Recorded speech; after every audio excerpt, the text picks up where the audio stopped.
Hello fellow designers, it's Karen of Karen Gwen Customs, and today I'm giving you guys a little bit of an update on my sewing pattern business. This morning I am spending a little time cutting out a few of my mermaid gown patterns. I ordered prints of these and I got them in the mail on Saturday, so I'm going to be cutting these out and packaging them, and then I'm going to take them to the post office a little bit later.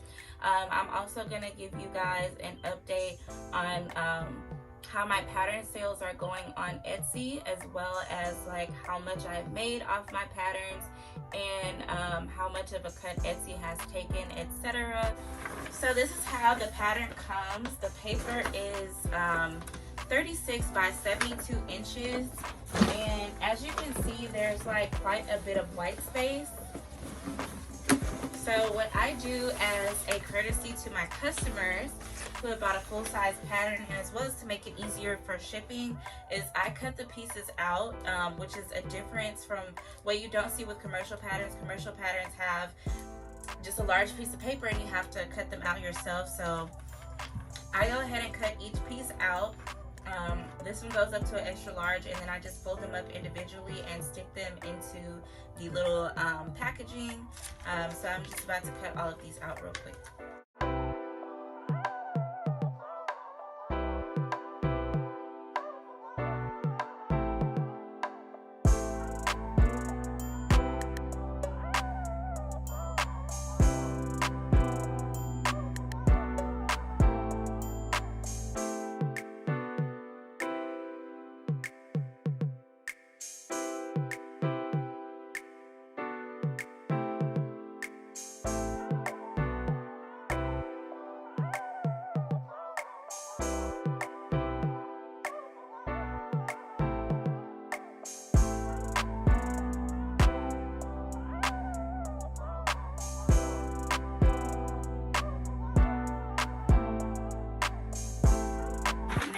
Folding. This is the Good Day piece.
Usually do like, I'll fold each piece, each similar piece first. Like I'll fold all the Good Days first, then I'll fold all the skirts, and then I'll fold all the bodice pieces. But I'm only doing 5, so I really don't feel like it's gonna make a difference. But I do feel like if you do things like that when you're working in bulk, if you do things production style like that, it makes it go a little bit faster. And as you can see, I have a quilting table which has a ruler grid on the top. So I use these grid marks to help guide me on where to fold, so that I know that they will fit into my 8.5 by 5.5 inch sheet protector.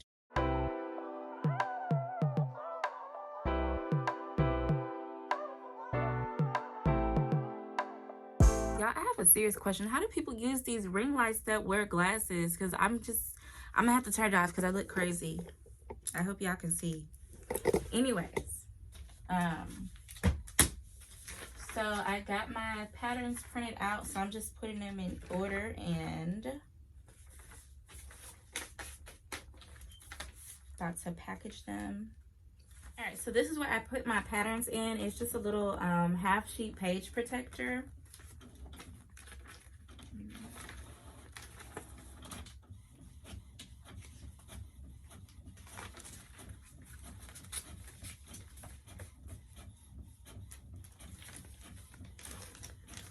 So I usually stick the pattern in first. Well, the instructions in first, and then I'll take my folded pattern and stick those pieces in one by one.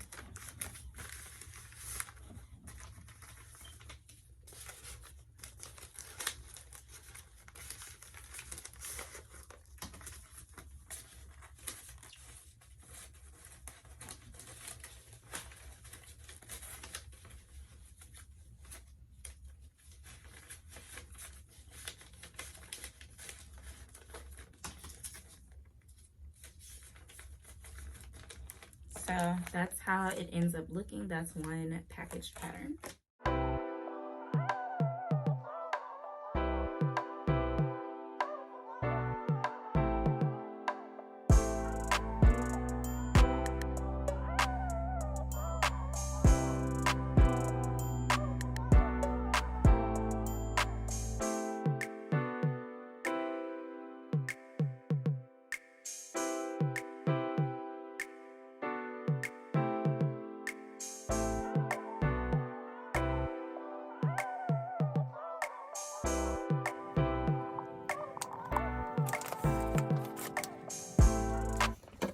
So I got all my orders packaged and I'm getting ready to go to the post office. So yeah, let's go to the post office.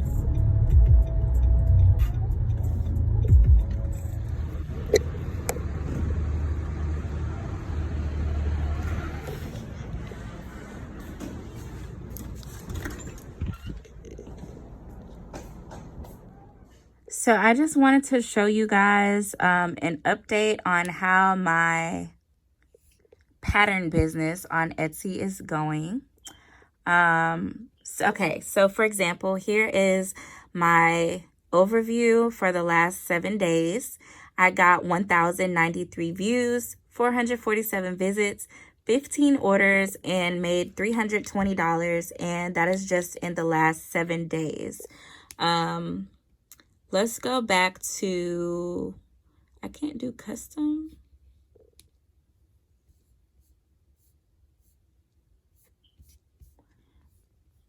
Let's see.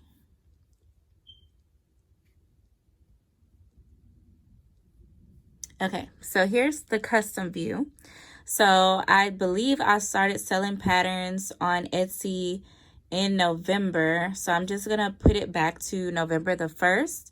And then today is February 24th, so hit apply. Okay, so since I started selling my patterns in November, I have had 4,138 visits. I had 134 orders.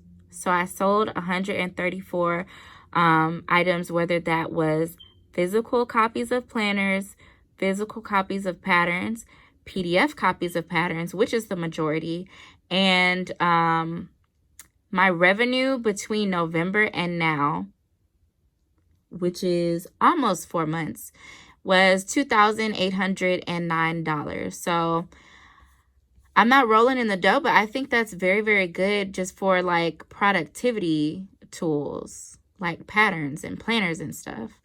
So my 4-yard mermaid gown with Good Day pattern sold 84 copies and made $1,620. So that is all. Like, one of my biggest goals has been to generate residual income. So this is all residual income. Like, I had to make the pattern once and I have it posted and Etsy emails it out to people for me. I don't have to do any work when people buy this pattern on Etsy. So since November, that's how much I made off of this one pattern. It's definitely the most popular. I also have my unitard bodysuit pattern. The instant download has sold 28 copies. 172 people favorited this, so like, what are y'all waiting for? I want all y'all to buy the pattern. I sold 28 copies of the unitard. It's made me $277. My crop sweatshirt and high waist leggings pattern, I sold 8 copies. And a few of those went for free with my fashion designer planners that I sold earlier this month. That has made me $154 off that pattern alone. The fashion designer planner, I sold 10 of those, so I made $450. And that is just off of, that's just my profit. Like, obviously the physical planner, I wasn't profiting as much. I think my profit was about $25. Maybe even less than that once you factor in the cost of getting the patterns printed, getting them shipped to me, buying the cardstock for the dividers, the lamination paper, the all the labor. Like, it just takes a long time to put those binders together. So that is why I ended up doing my digital copy. So this shows my overview for this month's sales on Etsy. I was trying to just do everything through like Cash App so I wouldn't have to pay fees to a third party, but keeping up with orders and things through like Instagram messages and Facebook messages and emails is just too much. So I like the fact that everything is here, and if someone buys a digital item, I don't have to do anything. Etsy does it for me, so it just makes it a little bit easier, especially with all the other tasks I have to keep up with. So for the month of February, you can see I made $1,470.31 in sales. And then out of that, I paid $195.56 of that to Etsy. So listing fees, $13.20. Shipping labels came up to $105.52. Transaction fees came up to $76.84. So yeah, Etsy definitely takes their cut. But for the convenience, I don't think that I would be willing to not pay that, because it just becomes too much to keep up with. So that's my overview for February.